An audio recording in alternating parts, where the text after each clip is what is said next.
Welcome back, everybody, to the Primary Science Podcast. I'm joined by someone many of you from the science world, at least in Southeast Asia, will know. And if not, then you should know. It's Matt Baker, Head of Science at Bangkok Patana. He's also ASE Southeast Asia legend and an all-round science education powerhouse.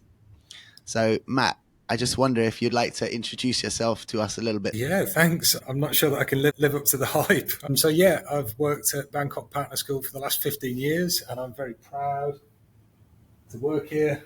I love running the science team here. I'm the head of science and have been for the last 12 years. Before that, I worked at another school in Bangkok for 5 years where I was head of science as well. And before that, I had a long and varied and interesting life, which probably your listeners aren't as interested in as what I've done since joining education. You're very modest, but from what I've seen, you do inspire a lot of people in the science community. And I think we'll delve into that a little bit today. So, time for the quick fire 5, one of our staple parts of the show. All right, let's go. Question 1. If you had to describe ASE 2025 in just one word, what would it be?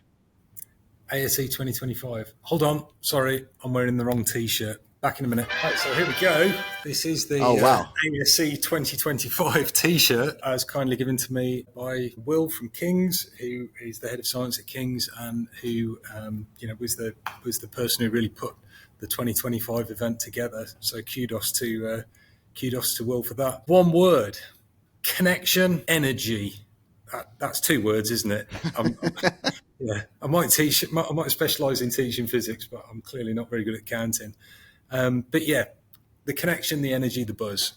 That's 3 words. I'm not doing very well at this, am I? Okay, next one. What's the most powerful thing a science leader can do in their school? Big question there. Okay, I'm not sure I can give a quick answer to that. I think that you've got to try and lead your team in such a way that passion for your subject and passion for education can just create a really amazing learning experience for all of the students. It's that shared passion within the team for education and for the subject that we teach. What was one thing about ASE 2025 that genuinely surprised you? Hold on a minute. Can I have another T-shirt change? Here we go. So this was the original event from back in 2020. And I'm sure that you can, there was another memorable event that happened in 2020. So unfortunately, with 1 month to go until the event, the conference turned into a non-front and we had to postpone. We were hoping that it would be a short postponement, but actually before the world had returned to relative normality, it was 2023 when we were actually able to run the event. You can see how old this T-shirt is. Look, the ASE has since changed its logo, and indeed, so has Phil Paris. Yeah, so maybe I shouldn't be wearing this T-shirt. Back in a minute. Okay. Ta-da! There you go, in true Superman style. That's it. That's your new nickname now, Superman. There we go.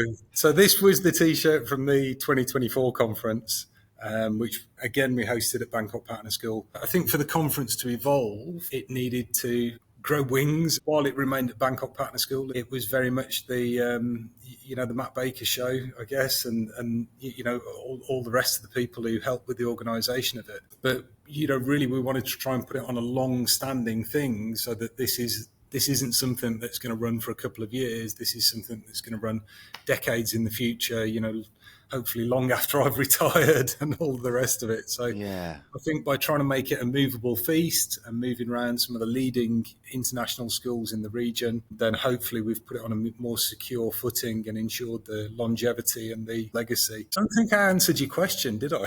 I think the thing that really surprised me is, having organised the conference and taken a lead on that for a couple of years, actually seeing it from the other side, because in those 2 years, I was very conscious, about stretching myself too thin. So I didn't lead workshops in those years. But when the event was at King's, I was delighted to run a workshop and have the opportunity to do that. And the workshop that I did was entitled Awesome Physics Demos to Promote Deep Thinking and Engagement, which is a snappy moniker that it took me hours to think of. But it was just a really great opportunity. I've been teaching physics for more than 20 years, and I keep squirreling away all of these quirky ideas and these little demos and everything. I really enjoyed sharing those with the delegates, and also getting a host of new ideas for quirky demos back as well. And I think really for me that just highlights what the conference is all about, and it's the highlight for a lot of delegates as well. It's that opportunity to share best practice. It really is a superb platform for that.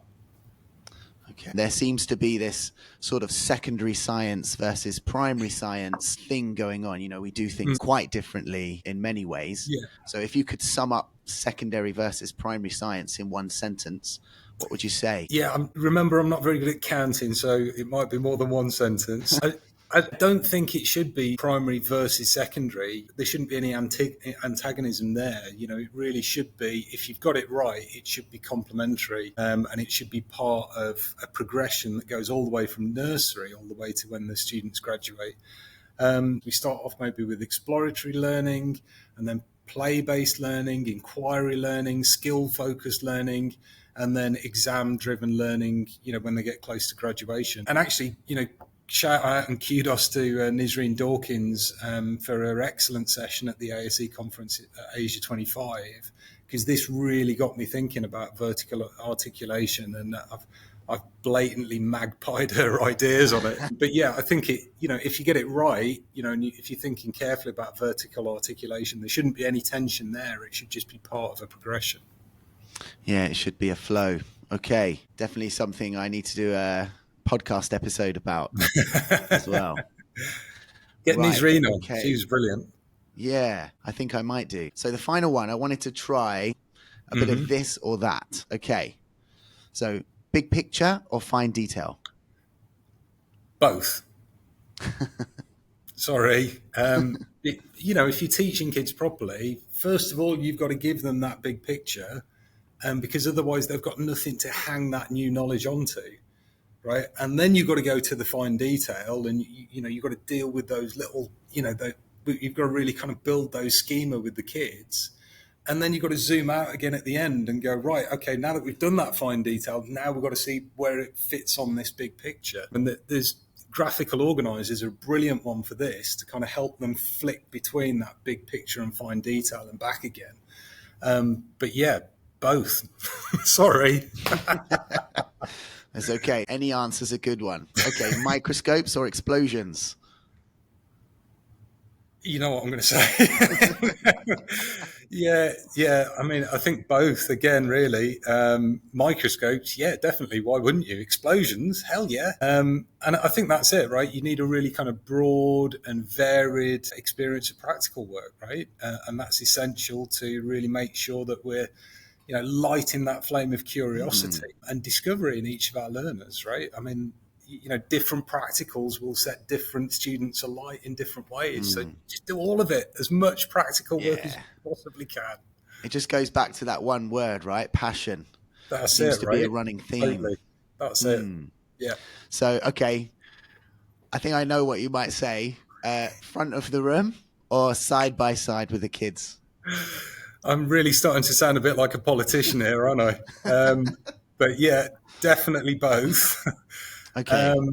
And I think for me, it's really about, have you got that responsiveness in your teaching? Are you using really effective short cycle formative assessments, right? And if you're using that, then you should be using the information that you're getting from those assessments to work out exactly what your students need from you at that exact moment in time, right? And sometimes they need you to go, right, time out, kids. Right, we've got to go over this one more time. Right, everybody, laptop screens down, focus on the board. Let's go through it one more time. Whereas other times, they don't need that. They're getting on with it. They're doing it. Okay, and they need me coming alongside and supporting them one-on-one. It reminds me of a really good post by Tom Sherrington. Sometimes there's these false dichotomies in education. It's like, right, should we be doing this or should we be doing that? And, probably the correct answer is, yeah, all of it. And it really just depends on what's needed at that exact moment in time. And if you're a good teacher, it's your job to know what your learners need from you. Mm. So there you go. We've got an easy job. You just need to be all things to all students at all times. Got that? Okay, got it. I think with enough passion. Okay, so going to move into sort of our main discussion now.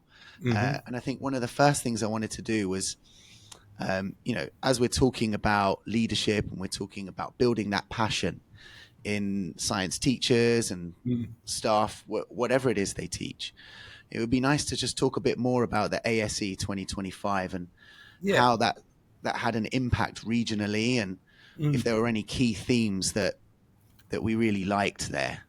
So looking back to the conference, ASE 2025, were there any conversations or moments that really stuck with you? Yeah, absolutely. I mean, how long have we got, right? I think Professor Lee Hoth's keynote was excellent. She also spoke at the 24 conference, and she really just set the tone for the day, superbly.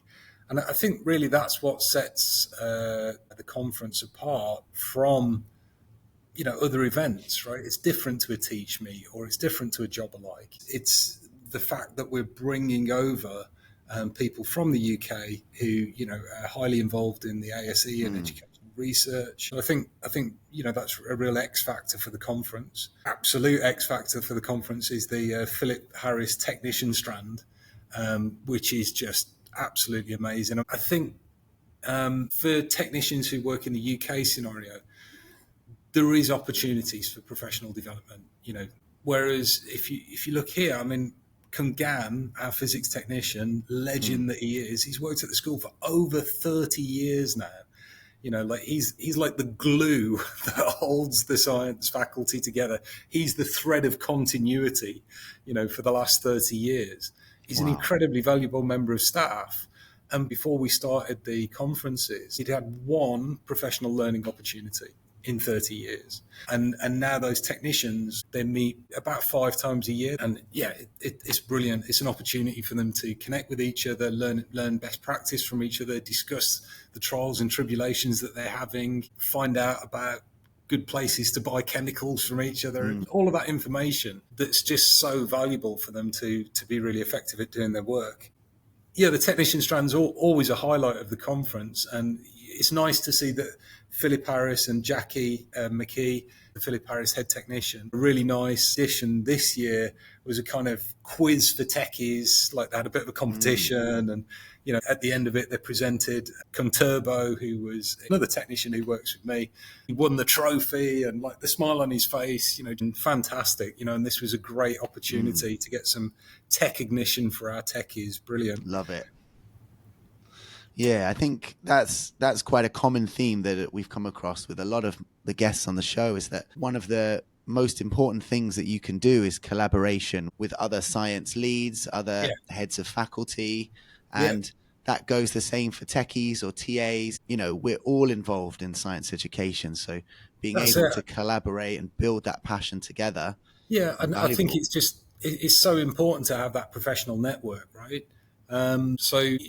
Really as part of the work that we were doing to try and bring this conference to Asia, I set up a group called the Science Heads of Faculty Network, which has got members from around Thailand and around the region. Actually, the technicians joined in with that now. We meet once every half term to discuss things that are important to us, and also to create that support network, so that we can lean on each other at times and get on the phone and say to people, like, I've got this problem. Can you just mentor me through this, or coach me through this? Can I just talk it through with you?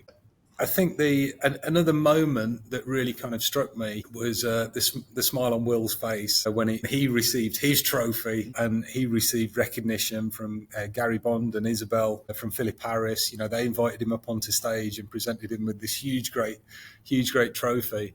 And I'm sure Will won't mind me sharing what a kind of professional journey it was for him organising such a prestigious conference and being part of that. When he was reflecting on that, he was talking about the amount of professional growth that he'd had through that experience, which was fantastic. So I'm delighted to announce full fanfare. The ASE Conference Asia in 2026 is going back to King's College Bangkok, Nice. and Will's going to be hosting again, which is fantastic. He's super excited about it. I'm really, really pleased about it. He did a great job last year. Yeah, fantastic news. Excellent. I'll definitely be there as well. I just wonder if you've seen any sort of ripple effects through your faculty, through your school, into the teaching and learning going Yeah. on at the school, even just with mindset. I'm going to be controversial and say it's not even, even with mindset. Actually, like mindset is the most difficult thing to shift, right? If you're a leader in a school and you're trying to shift the mindset, I mean, that's tough, right? I mean, you're really talking about something that's cultural to the way that you work together as a faculty. So I think, yeah, mindset. Yeah, if you can shift mindset, wow, you've really won, right? You've done it. In my school, we all came back absolutely buzzing. I think it's the energy. It's energizing, right? I'm going to argue that might even be more important than kind of tangible takeaways. Is the kind of overall impact of me being a more energetic teacher and being even more enthusiastic about the job that I do. Like maybe that's even more impactful, right? So we talked about ASE 2026 happening Yeah, at King's and Will's heading yeah, it up again. awesome. What are we hoping that builds on next time? I think for the 25 conference, we're really trying to focus a bit more on the secondary teacher strand. And what we've realised is there's a huge passion for us to have options for our primary colleagues as well. And really, we're just going to open that up much, much more. So, yeah, we're really excited to put together a real smorgasbord of options for people for the workshops where they can pick and choose and sign up for things that are just, that they're interested in, that they feel passionate about. Yeah, and I had a conversation with Will when I came over to Patna for the Hoffs Network meeting Yeah. a few weeks ago. And I remember discussing with him about ASE 2026. And it was just music to my ears how we are bringing that passion together with primary and secondary now. And then we were talking earlier about Nisreen Dawkins, who did a workshop at ASE 2025 recently about that vertical progression, going from exploratory play in science and then onto play-based learning and then inquiry and so on. And it will be interesting to see that progression in the different workshops and strands at the next Yeah, ASE. absolutely. Yeah. Actually, that's a really nice way of theming it. Maybe we've worked it out. Maybe There you that's go. how we can tag the workshops. That would be amazing. Yeah. Hope you're listening. I hope you're listening, Will. Start taking notes. Why does Southeast Asia need this science community? Why do we even need it? So I'm reminded of the words of Dylan William on this one, because he's always encouraging teachers to be better. Not because you're not good enough, but because you've got the most important job in the world.